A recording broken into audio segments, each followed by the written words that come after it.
Perkenalkan, nama saya Putra Timbul Sasongko dari jurusan Informatika Universitas Sanata Dharma. Kali ini saya akan menjelaskan tentang teknologi seluler 2G berbasis CDMA.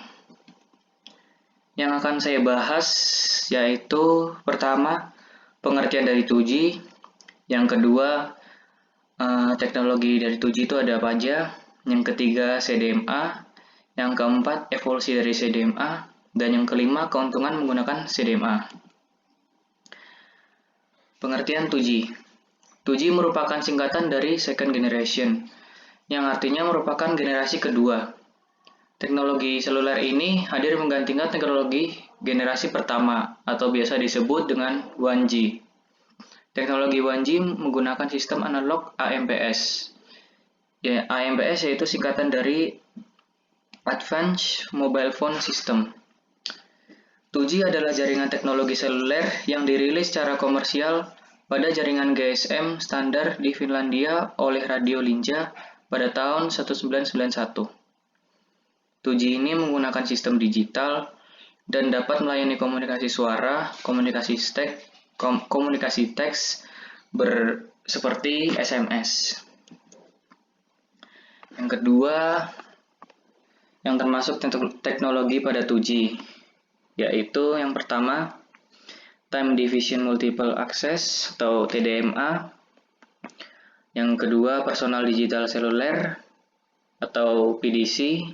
Yang ketiga, EDEN. Yang keempat, Digital European Cordless Telephone atau DECT. Yang kelima, Personal Handphone Service atau PHPS. Yang keenam, IS-95 CDMA atau CDMA1. Dan yang terakhir, Global System for Mobile atau GSM.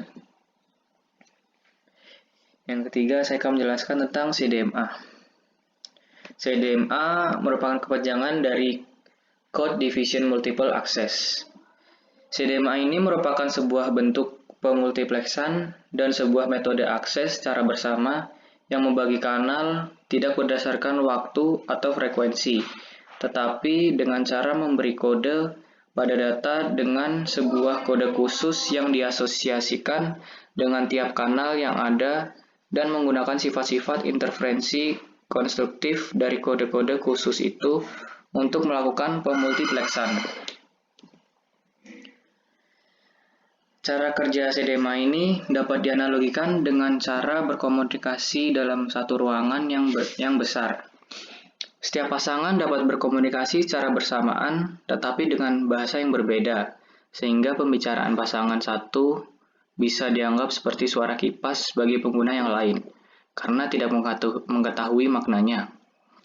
Pada saat banyak yang berkomunikasi, maka ruangan menjadi bising. Kondisi ini membuat ruangan menjadi tidak kondusif lagi untuk berkomunikasi. Oleh karena itu, jumlah yang berkomunikasi harus dibatasi. Agar jumlah yang berkomunikasi bisa maksimal, maka kuat suara tiap pembicara tidak boleh terlalu keras. Analoginya seperti gambar yang saya sajikan ini. Mereka berbicara secara bersamaan, tetapi menggunakan bahasa yang berbeda. Sehingga mereka tidak mengetahui apa yang orang lain bicarakan di sekitarnya. Yang keempat yaitu evolusi dari CDMA. CDMA merupakan salah satu alternatif dalam arsitektur GSM. Sistem jaringan CDMA 2001x1x merupakan pengembangan Telecommunication Industries Association atau disingkat TIA. Terhadap sistem TIA-IEA-95B.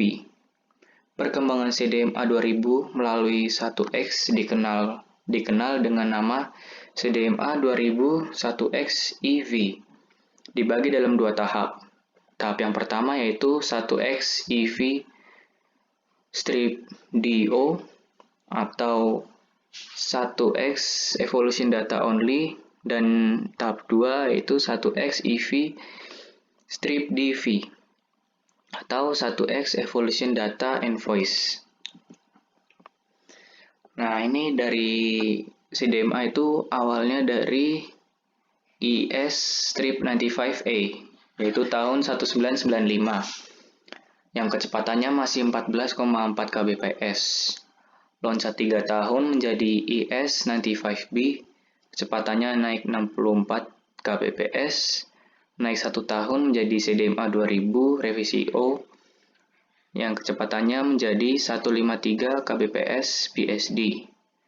Naik 1 tahun menjadi CDMA 2000 revisi A, yang kecepatan FL-nya 307,2 kbps dan RL-nya 307,2 kbps.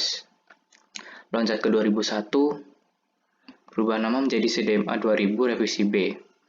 Loncat lagi 1 tahun menjadi 2002, yaitu menjadi CDMA 2000 revisi C, yang kecepatan FL-nya menjadi 3,1 Mbps dan kecepatan RL-nya 307,2 kbps. Loncat 1 tahun lagi ke 2003 menjadi CDMA 2000 revisi D, kecepatan FL-nya menjadi tetap 3,1 Mbps dan kecepatan RL-nya menjadi 1 Mbps lebih. Yang terakhir yaitu keuntungan dari CDMA. Yang pertama, hanya membutuhkan satu frekuensi yang dibutuhkan untuk beberapa sektor atau sel. Yang kedua, tidak membutuhkan equalizer untuk mengatasi gangguan spektrum sinyal. Yang ketiga, dapat bergabung dengan metode akses lainnya, tidak membutuhkan penghitung waktu dan penjaga pita.